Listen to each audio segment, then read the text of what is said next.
नमस्कार, अग्निपथ देख रहे हैं आप और मैं हूं आपके साथ राखी। भारत में कोविड-19 का टीका कितना सुरक्षित है और कितना प्रभावशाली है, इसके कितने दुष्प्रभाव या गंभीर दुष्प्रभाव हैं, ये कोविड-19 के बाद से ही चर्चा का शोध का एक बड़ा विषय रहा। कभी हार्ट अटैक तो कभी ब्रेन हैमरेज जैसी घातक बीमारियों के खतरे को लेकर कोरोना के दौरान लगी वैक्सीन से साइड इफेक्ट की बात हमेशा से ही होती रही है। हालांकि अभी तक सरकार या उससे जुड़ी किसी भी रिसर्च एजेंसी ने इस बात को स्पष्ट रूप से नहीं माना कि कोविड वैक्सीन, फिर चाहे वो कोविशील्ड हो, कोवैक्सीन हो, कार्बावैक्स हो या फिर कोई और, इससे किसी बड़ी और खतरनाक बीमारी का खतरा दर्शाया गया हो। लेकिन अब एक रिपोर्ट के अनुसार सरकार ने अधिकृत रूप से मान लिया है कि कोविड वैक्सीन से लकवे, न्यूरोलॉजिकल डिसऑर्डर, गुलियान-बारी सिंड्रोम जैसे सांस लेने में दिक्कत और हाथ पैरों का सुन्न होना और कमजोरी जैसी बीमारियों का भी खतरा हो सकता है। दरअसल केंद्रीय स्वास्थ्य मंत्रालय ने हाल ही में इन वैक्सीन के लिमिटेड इमरजेंसी इस्तेमाल से रोक हटाई है, जिसके बाद कोविशील्ड, कोवैक्सीन और कार्बावैक्स मेडिकल स्टोर पर मिलेगी। देखिए, एक पत्र के हवाले से ये तमाम बातें सामने आई हैं कि वैक्सीन निर्माता कंपनियों सीरम इंस्टीट्यूट और भारत बायोटेक को वैक्सीन के साइड इफेक्ट की चेतावनी में न्यूरोलॉजिकल डिसऑर्डर और गुलियान-बारी जैसी गंभीर बीमारियों को शामिल करने का निर्देश दिया गया है। अब कोविड-19 के टीकाकरण के बाद यदि न्यूरोलॉजिकल दुष्प्रभावों की एक विस्तृत श्रृंखला भी है, जिसमें बहुत सारी ऐसी बीमारियां हैं जो हो सकती हैं, उनके बारे में भी बहुत विस्तार से उसमें बताया गया है, कई सारी चीज़ों को शामिल किया गया है। तो ऐसे में सवाल यही है कि क्या कोविड-19 के दौरान लगे वैक्सीन से खतरा है? यदि है तो कितना, और कौन सी गंभीर बीमारियां ऐसी हो सकती हैं, और जो बात अब कही जा रही है वो कितनी सही और कितनी तथ्यात्मक और कितना भ्रम है इन सब के पीछे। इसी को आज हम स्पष्ट रूप से इस पर बात भी करेंगे, इस विषय को भी समझने की कोशिश करेंगे। हमारे साथ तमाम मेहमान जुड़ेंगे, लेकिन आपको बता दें, देखिए, एक बार फिर से कोविड की बात निकल चढ़ पड़ी है और कोविड-19 का जो टीका है वो कहीं ना कहीं उसके जो साइड इफेक्ट हैं उसको लेकर पहली बार बात नहीं आ रही। इसके पहले भी ये तमाम बातें उठाई गई थी और सवाल सबसे बड़ा था कि इस वैक्सीन से कितना खतरा है, कितना खतरा हो सकता है। जो केसेस पहले आए थे जिनके बाद ये सवाल उठा कि वैक्सीन का एक साइड इफेक्ट है, वो तथ्यात्मक रूप से असल में कितना सही और सटीक है, इसी पर हम चर्चा को आगे बढ़ाएंगे। हमारे साथ मेहमान जुड़े हैं। सबसे पहले आपका परिचय करा दें। प्रोफेसर डॉक्टर करण पीपरे हमारे साथ जुड़े हैं न्यूक्लियर मेडिसिन विभाग से। करण जी, बहुत स्वागत चर्चा में जुड़ने के लिए। और डॉक्टर अभिजीत देशमुख है, सदस्य हैं Covid advisory committee Madhya Pradesh से। देशमुख जी, आपका भी बहुत स्वागत है। मैं चर्चा की शुरुआत डॉक्टर करण पीपरे आपसे करूंगी। मुझे सुन पा रहे हैं? जी, आवाज आ रही है? हाँ करण जी, बहुत एक सीधा और सटीक सवाल है। ये बातें पहले भी हुआ करती थी जब कोविड को फेस कर रहे थे, लेकिन आज एक पत्र के हवाले से जो सारा एक इन्फॉर्मेशन आया, जो चीज़ें आई, एक मूल प्रश्न आके खड़ा हो गया हम सबके सामने कि आखिरकार जो कोविड की वैक्सीन जिन्होंने ली है या आने वाले समय में जिस तरह से कहा जा रहा है कि मेडिकल स्टोर्स पर ये तमाम चीज़ें उपलब्ध होंगी, क्या वाकई इसके साइड इफ़ेक्ट हैं? और यदि मतलब न्यूरोलॉजिकल डिसऑर्डर की मैं बात करूं, ये जो सारी चीज़ें, ये जो चिंता जताई जा रही हैं कि हाँ बिल्कुल इनसे ये सारी चीज़ें हो सकती हैं, कैसे लोग सरवाइव करेंगे? ये तो एक भ्रम जैसा हो गया। इस भ्रम को दूर करना पड़ेगा। मैं अभी अपने सभी सुनने वालों को धन्यवाद देता हूं कि बहुत अच्छी चर्चा में आप लोग उपस्थित हैं। तो हम सबसे पहले तो कोविड वैक्सीन को ही धन्यवाद देंगे और कंपनीज को धन्यवाद देंगे, शासन को धन्यवाद देंगे, उन चिकित्सक और मेडिकल के लोगों को भी धन्यवाद देंगे जिन्होंने हम सबको यह वैक्सीन लगा करके और हमारी सबकी, बच्चों से लेके बुजुर्गों तक की, महिला पुरुषों की, देशवासियों की जान की सुरक्षा की है और हम और भी मजबूत हुए हैं, ये मेरा मानना है।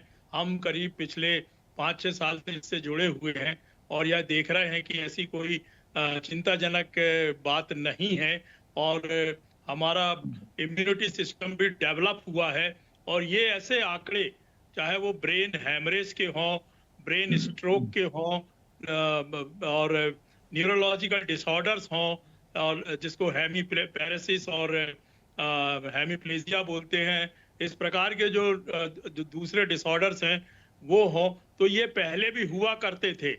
और अगर किसी प्रकार की जांच में अगर ये आता है तो मैं समझता हूं कि ये तो इसके डीजेनरेटिव चेंजेस भी होते हैं, एजिंग प्रोसेस भी है, तो ये जांच का विषय है। और जब तक खूब सघन जांच होकर के ये डिक्लेयर नहीं होगा तब तो इसका मानना बेमतलब का होगा। तो मैं समझता हूं कि इसमें लोग जागरूक रहें, इसकी जांच हो कि किस प्रकार से इनकी जो मौत हो रही है उससे उसका कोविड-19 नाम के जो वायरस है या वैक्सीन है उसके कारण ही हो रही है, तब हम इसको मानेंगे। और अदरवाइज हमारा देश अभी सुरक्षित है और हेल्दी है। मैं समझता हूं कि इसमें भ्रमित भी नहीं होना चाहिए लोगों को और अपने स्वास्थ्य के लिए ध्यान देना चाहिए। और अगर किसी ने कोविड वैक्सीन नहीं लगवाया या पूरी डोज नहीं लगी है, जैसा शासन ने गाइड किया था, WHO ने गाइड किया था और वैज्ञानिकों ने गाइड किया था, उस प्रकार से तो वो अपने वैक्सीनेशन भी करा लें। अभी भी होते हैं वैक्सीन। तो मैं समझता हूं कि आप बिल्कुल सुरक्षित रहेंगे। और आगे की चर्चा जो विशेषज्ञ हैं उनसे निवेदन करूंगा तो विस्तार में बताएं। बिल्कुल ठीक है। डॉक्टर अभिजीत जी, मुझे सुन पा रहे हैं? जी जी। हाँ अभिजीत जी, क्योंकि आप तो सदस्य हैं Covid advisory committee Madhya Pradesh के, मुझे लगता है कोविड को लेकर वैसे ही बहुत ज़्यादा लोग पैनिक हुए थे उस टाइम पे। उसके बाद धीरे धीरे चीज़ें थोड़ी स्टेबल हुई, लेकिन ये चिंताएं बिल्कुल जायज़ तब भी थी कि जो वैक्सीन लगाई गई है वो हार्मफुल थी, उसके साइड इफ़ेक्ट हैं, स्पेशली हार्ट अटैक या पैरालिसिस की कुछ ऐसी जो आई थी खबरें, और जिन लोगों को हुआ था उनके पीछे भी यही बातें कही जा रही थी। आज ये चीज़ आज हमारे सामने जब आई है और जिसे एक्सेप्ट किया जा रहा है कि हाँ कुछ इसके साइड इफ़ेक्ट हैं और इसकी वजह से पैरालिसिस हो या हार्ट अटैक हो या इस तरह की जो न्यूरोलॉजिकल डिसऑर्डर है वो चीज़ें हो सकती हैं, तो जिन लोगों ने वैक्सीन लगाई है वो तो बहुत पैनिक हो जाएंगे सर। और यदि आने वाले समय में भी हम कह रहे हैं कि मेडिकल स्टोर्स पर इसको अवेलेबल कराएंगे या ज़रूरत होगी तो वैक्सीन अच्छी, जैसे करण पिपरे जी कह रहे थे, तो लोगों के मन में उन चिंताओं को, उन भ्रम को कैसे दूर करें, क्योंकि ये चीजें तो बहुत एक टेंशन बढ़ाने वाली हैं। जी, जैसे अभी डॉक्टर साहब ने बताया, डॉक्टर करण ने, मैं उससे सहमत हूं। और मैं अपने देश के प्रधानमंत्री जी को और पूरे शासन को धन्यवाद दूंगा कि जिस तरह से हमारे देश में बनी हुई वैक्सीन रिकॉर्ड समय के अंदर, और वो भी safe vaccine, the safest vaccine, और ये वैक्सीन पूरे देश में हमारे देशवासियों को लगाई गई और साथ में कई देशों में ये वैक्सीन गई है और वहां पर उसका उपयोग हुआ है।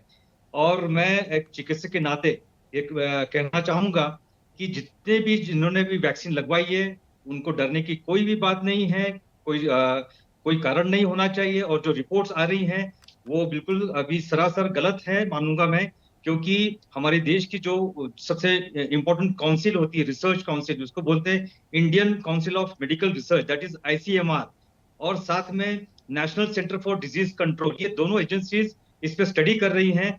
और अभी तक कोई भी ऐसी फाइंडिंग नहीं आई है कि जिससे वैक्सीन के कारण ये न्यूरोलॉजिकल डिसऑर्डर्स या कार्डियक अरेस्ट जो हो रहे हैं इसके कारण बिल्कुल नहीं है।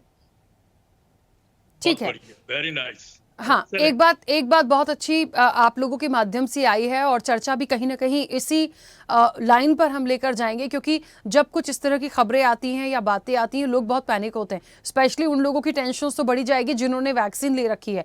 तो यदि इस तरह की कोई बात सामने आती है तो उस पर क्लियरिटी होनी बहुत ज़रूरी है। लेकिन हमें ये भी देखना पड़ेगा सर, एक जो बार बार चर्चा आई है, जो आज इसका खुलासा हुआ है एक रिपोर्ट के माध्यम से, एक जो पत्र है उसके हवाले से सामने आया है कि जो वैक्सीन निर्माता कंपनियां हैं, चाहे सीरम इंस्टीट्यूट हो, भारत बायोटेक हो, तो वैक्सीन के साइड इफेक्ट की चेतावनी में ये दिया गया है कि न्यूरोलॉजिकल डिसऑर्डर और गुलियन बारी जैसी जो एक गंभीर बीमारियां हैं उनको शामिल करने का निर्देश। तो मतलब ये सारी जो चीज़ें उसमें आ रही हैं तो बहुत सारे लोग तो नहीं समझते होंगे कि कैसे वो चीज़ें इफेक्ट करेंगी या नहीं कर रही हैं, तो हम उन चीज़ों के लिए कैसे लोगों को और जागरूक करें, इसको कैसे देखेंगे करण जी? ये बहुत अच्छा प्रश्न किया है। हमारे देशवासियों को इसका नॉलेज होना चाहिए। मैं, जैसा कि आपने बताया कि ये वैक्सीन से या जो भी कंपनी बना रही है उस कोविड वैक्सीन, उसके लिए उसको लगने के बाद में कुछ रिएक्शंस होते हैं या साइड इफेक्ट्स होते हैं।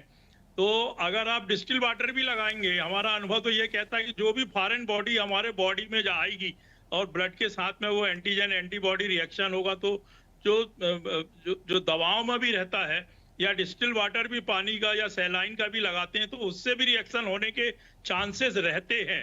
तब तो फिर ये वैक्सीन है तो थोड़े मोड़े जो छोटे मोटे जो रिएक्शंस टाइप हैं, जैसे रैसेस पड़ना या इमीडिएट इफेक्ट्स जो होते हैं, फीवर आना, ये तो होते हैं। बाकी ऐसा कोई गंभीर, अभी तक हम लोग बड़े बड़े अस्पतालों में जो 2000 बिस्तर के अस्पताल होते हैं, बच्चों के रहते, माताओं बहनों के रहते, medicine, surgery, cardiology, medical college में काम करते हैं, हमारी नजर में अभी तक इस प्रकार से कोविड से रिलेटेड और रात और दिन हम लोगों ने काम किया है, मरीजों के साथ काम किया, वार्डों में काम किया है, पत्रकारों के रिपोर्ट दी है, साइंटिस्ट लोगों के साथ में, चिकित्सकों के साथ में बैठ करके उनको सुविधाएं देने से लेके, और हमारी नजरें और हमारा ध्यान मरीजों पे था, कोविड वाले जिनकी हमें जान बचानी है।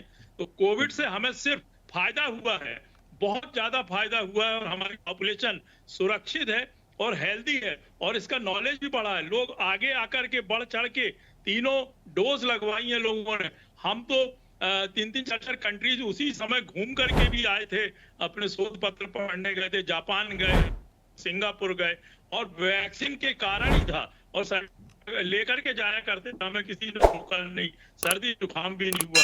छोटी मोटी जो जानकारी जो फैलाई जा रही, जैसे हमारे एक्सपर्ट मेंबर डॉक्टर साहब ने बताया कि ये भ्रमित किया जा रहा है, ये तो स्पष्ट हो गया उनके कारण कि ऐसी कोई जानकारी अभी हमारे को नहीं है जिससे हम पैनिक हो और देशवासी पैनिक हो और आम जनता पैनिक हो। मैं समझता हूँ लोगों को कॉन्फिडेंस के साथ में अपना जीवन यापन करना चाहिए, इस ओर ध्यान नहीं देना चाहिए। अगर कुछ होगा तो सरकार खुद चिंतित है, इसमें आगे आकर के हमें सुरक्षित करने के उपाय ढूंढेंगी, बचाव के साधन ढूंढेंगे, डॉक्टरों को निर्देश देंगे, आम जनता को निर्देश देंगे, सब कुछ होगा। किसी को पैनिक होने की जरूरत नहीं है, किसी को भ्रमित होने की जरूरत नहीं है। आप शासन की गाइडलाइंस, चिकित्सकों के अस्पताल के निर्देश का पालन करें और अपने परिवार के साथ में सुरक्षित रहें। यही मेरा एक संदेश है आज की इस मीटिंग में, बहुत अच्छी, कि कोई भी किसी प्रकार का भ्रम और शंका ग्रस्त ना रहे।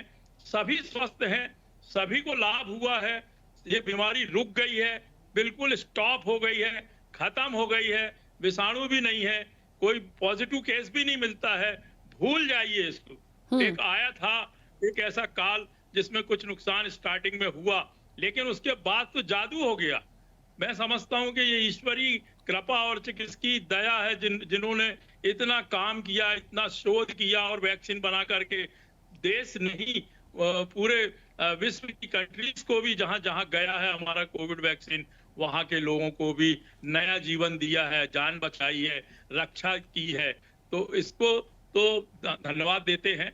और हमारे जो साइंटिस्ट हैं, मैं आपको सभी को बताना चाहता हूं कि इस विषय पे पूरे साइंटिस्ट देश और विदेश के, और जिला लेवल में भी, और पैथोलॉजी लैब में, मेडिकल कॉलेजेस में, एम्स में, देश में 22-25 एम्स हैं और सैकड़ों मेडिकल कॉलेज हैं। सभी जगह पैथोलॉजी, माइक्रोबायोलॉजी, वायरोलॉजी, जहां पे इसकी टेस्टिंग होती है, जहां पे किसी प्रकार का कोई संदेह होता है, लोगों की सर्दी जुकाम के जो सैंपल आते हैं या खांसी के सैंपल आते हैं या कोई डाउटफुल केसेस आते हैं, उसकी थारो एग्जामिनेशन होता है माइक्रोस्कोपिक, और इसमें पाया जा रहा है कि अभी कोई वायरस इस प्रकार का नहीं है जो इस प्रकार से कोई नुकसान पहुंचाए, चाहे वो नर्वस सिस्टम हो, चाहे कार्डियक हो, हार्ट अटैक वगैरह, कुछ भी नहीं। और लोग स्वस्थ हैं, लोगों की उम्र बढ़ रही है, लोगों का घर परिवार बिल्कुल हेल्थी है, डरने की जरूरत नहीं है, सभी जागरूक हैं, सभी ज्ञानी हैं, सभी को अनुभव हो गया है। और मैं समझता हूँ सभी लोग अपना जीवन, स्वस्थ जीवन को गुजारें और कोई शंका ना रखें, कोई भ्रम ना पालें। बिल्कुल ठीक है। अब अभिजीत जी, एक बात यहाँ पर जरूर आई, अभी तक क्या होता था कि कोविड को लेकर जितनी भी बातें होती थी, या लोगों को लगता था या लोग सुनते थे कि साइड इफेक्ट होंगे और इस तरह से बहुत गंभीर बीमारियां हो सकती हैं, तो ये बात सच है, वो भ्रम रहता था। तो कभी सरकार का या किसी संस्था का इस तरह से डिक्लेरेशन नहीं हुआ, क्योंकि एक रिपोर्ट आई है और उसके अनुसार सरकार ने अधिकृत रूप से ये माना है कि कोविड वैक्सीन से लकवा या न्यूरोलॉजिकल डिसऑर्डर या गुलियन-बारी सिंड्रोम जैसे सांस लेने में दिक्कत है, हाथ पैरों का सुन्न होना या कमजोरी जैसी बीमारियों का खतरा हो सकता है। देखिए, सब्स्टिट्यूट क्या है वैक्सीन में, वो हर बॉडी के अकॉर्डिंग, क्योंकि आप लोग एक्सपर्ट हैं, आप समझते हैं, जैसे करण पिपरे जी भी कह रहे थे, आप तो किसी भी चीज का यदि आप डोज लेंगे कि तो वो आपके बॉडी के ऊपर डिपेंड करता है, वो आपको कितना सूटेबल है और नहीं है। लेकिन हाँ, थोड़ा बहुत इफेक्ट होगा, चलेगा, लेकिन यदि किसी गंभीर बीमारी उससे हो रही है ये एक बहुत बड़ा प्रश्न है। तो मुझे लगता है इसलिए लोग थोड़ा सा चिंता का विषय हो गया, और जब कभी भी इस तरह की कोई खबर आती है तो बहुत ज़रूरी हो जाता है। मुझे ऐसा लगता है कि यदि कोई कोविड से बचने के लिए चाहे कोविशील्ड हो, कोवैक्सीन हो, कार्बावैक्स हो, ये सारी वैक्सीन लगाकर यदि किसी को न्यूरोलॉजिकल डिसऑर्डर होने लगे या पैरालिसिस होने लगे या हार्ट अटैक आने लगे, मुझे लगता है इतने लोगों को वैक्सीन लगी थी सर, ये तो फिर पहले बहुत इफेक्टिव हो जाता। तो लेकिन आज यदि इसको एक्सेप्ट भी कर रही है सरकार कि हो सकता है, मतलब उसके सब्स्टिट्यूट क्या हैं, उसमें ऐसी कौन सी चीज़ें, फिर कौन लोग ना ले, क्या ऐसा कुछ भी एक गाइडलाइन होनी चाहिए? ये आज के परसेप्शन में इसलिए सवाल कर रही हूँ क्योंकि ये बात अब निकल कर आ रही है। सर्वप्रथम जो रिपोर्ट के बारे में आप बात कर रहे हैं, आप उसको पढ़ेंगे तो उसमें ये देखा जाएगा कि ये सरकार ने नहीं कहा है। हम जब भी फार्माकोलॉजी मेडिकल कॉलेज में जब पढ़ते थे, फार्माकोलॉजी सब्जेक्ट है और उसमें हर मेडिसिन के बारे में बताया जाता है, और हर मेडिसिन जैसे डॉक्टर साहब ने बोला अभी कि डॉक्टर करण ने बताया था कि इवन डिस्टिल्ड वाटर से भी रिएक्शन हो सकता है। तो हर मेडिसिन में कुछ न कुछ साइड इफेक्ट होता ही है। कोई भी ऐसी मेडिसिन नहीं है जिसमें साइड इफेक्ट नहीं होता है। और दूसरी बात ये कि ये जो साइड इफेक्ट्स होते हैं बहुत ही रेयर, एक्सट्रीमली रेयर होता है, और अगर होता भी है तो उसको लिखना पड़ता है हमें कि इससे ये हो सकता है, चाहे वो लाखों में या करोड़ों में एक अगर साइड इफेक्ट है तो वो लिखना पड़ता है। इसलिए जो वो रिपोर्ट जो आई है पेपर में, वो उसी के द्वारा लिखी गई है कि ये हो सकता है। तो इसका मतलब ये नहीं कि वैक्सीनेशन से अब सबको ये हो रहा है। सबसे पहली बात तो ये आपको समझना पड़ेगा। इसलिए मैं मीडिया से हमेशा बोलना चाहूंगा कि जो ऐसी रिपोर्ट्स होती है उसको गलत वे में ना रखें, क्योंकि इसमें बहुत भ्रम पैदा होता है, लोग डर जाते हैं और फिर विश्वास कम होता है, और फिर आगे चलकर वैक्सीन जिनको लगनी है वो नहीं लगाएंगे और उससे लोगों को नुकसान होगा। और मैं फिर से रिपीट करना चाहूंगा कि हमारे इस वैक्सीन ने पूरे देश में नहीं, पूरे विश्व में लाखों करोड़ों लोगों की जान बचाई है। और जो भी हमारी एजेंसी स्टडी कर रही है, इवन कई मेडिकल कॉलेजेस जैसे चिरायू मेडिकल कॉलेज, जिससे कि देश में सबसे ज्यादा कोविड पेशेंट्स को ट्रीट किया, वहां का भी ऑब्जर्वेशन मैं क्लोजली देख रहा हूं, वहां पे भी ऐसी कोई रिपोर्ट नहीं है। और जिस तरह से लोग कह रहे हैं कि जो सडन डेथ हो रही है जो यंग लोगों में, वो कोविड वैक्सीन से हो रही है ऐसे कह रहे हैं, पर ये भी भ्रम आपको मन से निकालना होगा, क्योंकि जो यंग पेशेंट्स में जो डेथ हो रही है उसकी भी स्टडी की जा रही है, और उसमें ये देखा गया है कि इनकी जो डेथ्स हो रही है उसका खास रीजन जो है दैट इज खराब जीवन शैली और कुछ जेनेटिक म्यूटेशंस ऐसी उसमें निकल के आ रहा है। तो इसको कोविड वैक्सीन से नहीं जोड़ना है। ठीक है अभिजीत जी, बिल्कुल सही है। देखिए, चर्चा रखने का माध्यम ही है। क्या होता है, मान लीजिए कोई रिपोर्ट आती है, लोग पढ़ते हैं, पैनिक होते हैं, या देखते हैं पैनिक होते हैं। कुछ लोगों ने तो रिपोर्ट को पढ़ लिया और ऐसे ला दिया सामने कि भाई इससे आपको ये सारी चीज़ें हो सकती हैं। हमारी चर्चा करने का आज माध्यम यही था कि असल में जो आप जैसे एक्सपर्ट हैं वो इन चीज़ों को क्लेरिफाई करें, ताकि यहाँ से वो संदेश लोगों तक पहुँचे कि आपको पैनिक होने की ज़रूरत नहीं है। क्या होता है, हम भी जब उस चीज़ को पढ़ते हैं तो हमें लगता है कैसे हो सकता है, यदि कोई रिपोर्ट आई है तो ज़रूर उस पर रिसर्च हुई होगी, तभी कोई बात की जा रही है। तो ये सारी चीज़ों का एक कंक्लूजन निकालें तो कम से कम यहाँ से समझ में आता है कि बहुत डरने की ज़रूरत नहीं है। यदि हर मेडिसिन का साइड इफ़ेक्ट होता है और यदि गंभीर रूप से होता है तो फिर वो मतलब बहुत ही rare of the rarest case होता है कि कोई ऐसा कोई केस हो, लेकिन उसे कोविड से हम कोरिलेट ना करें, वरना ये बात सच है, लोग वाकई में वैक्सीन से डरने लगेंगे। मुझे लगता है करण पिपरे जी, बहुत सारी चीज़ें क्लियर हो गई हैं, आप लोगों ने इन चीज़ों को रखा और इस चर्चा के माध्यम से लोगों तक ये बात पहुंचेगी कि कम से कम जो वैक्सीन आपको लगी है वो बिल्कुल हार्मफुल नहीं है। आप बिल्कुल निश्चिंत रहिए, और ये जो चीज़ें आने वाले समय में यदि होती भी हैं तो आप बिल्कुल वैक्सीन लीजिए। और कोई भी, मेरा व्यक्तिगत रूप से मानना है, कोई भी प्रॉब्लम यदि आपको हो रही है, बिना डॉक्टर के जांच कराए तो आप वैक्सीन लीजिए मत। वो आपको जो भी सजेस्ट करें आप वो लीजिए, तो मुझे लगता है सारी परेशानियां वैसे ही दूर हो जाएंगी। बहुत बढ़िया, अच्छी चर्चा हुई है। ये लोगों के जो शंकाएं हैं वो दूर हुई है। हम लोग अनुभवी चिकित्सक हैं, सालों से काम कर रहे हैं मेडिकल कॉलेज में, आप लोग के साथ जुड़ करके हर एक बीमारी और कोविड की स्पेशली हम लोग चर्चा करते हैं, लोगों की तकलीफें और भ्रमों को दूर करते हैं। बहुत अच्छी चर्चा की है आपने। इससे मैं समझता हूं कि जो भी सुनने वाले हैं, देखने वाले हैं कार्यक्रम को, वो लाभान्वित होंगे। और इस प्रकार के भ्रमित जो वो रहते हैं, खबरें रहती हैं या शंकाएं होती हैं, उनसे भी बचेंगे और स्वस्थ रहेंगे और बेफिक्र होकर के जीवन यापन करें। और लेकिन कभी कोई शिकायत होती है तो उसे चिकित्सक को जरूर बताएं। बिल्कुल। चलिए, समय भी हो गया। आप दोनों मेहमानों का बहुत शुक्रिया हमारे साथ जुड़ने के लिए। तो देखिए, एक बात समझनी पड़ेगी यहाँ पर, जो ये बात निकली कि कोविड की जो वैक्सीन थी उसके साइड इफेक्ट हैं और उससे पैरालिसिस या हार्ट अटैक हो सकता है, इस पर एक क्वेश्चन मार्क ये लग जाता है कि ऐसा नहीं है। बहुत rare of the rarest case ऐसा कोई होगा कि कभी कोई ऐसा सिनेरियो आए, लेकिन कोविड से या कोविड की वैक्सीन से इस तरह की कोई भी प्रॉब्लम नहीं होनी है। और आने वाले समय में यदि कभी कोई कोविड होता है पेशेंट, तो वो बिल्कुल वैक्सीन ले सकता है। अपने डॉक्टर से परामर्श करके आप चीज़ों पर आगे बढ़िए, कभी कोई परेशानी नहीं होगी। जो रिपोर्ट भी आई है उसमें कहा ज़रूर जा रहा है, तमाम बातें शामिल हैं, लेकिन सरकार की तरफ से बात नहीं है जो एक्सपर्ट ने बताई। तो इन चीज़ों को थोड़ा सा समझने की ज़रूरत है, पैनिक होने की ज़रूरत बिल्कुल भी नहीं है। चर्चा में इतना ही। बने रहिए स्वदेश न्यूज़ के साथ। सबसे पहले देश। ऐसे ही वीडियोस के लिए लाइक करें, शेयर करें, फॉलो करें। YouTube पर जाकर सब्सक्राइब कर बेल आइकन दबाना ना भूलें और ताजा अपडेट्स के लिए स्वदेशलाइव.com पर जरूर जाएं।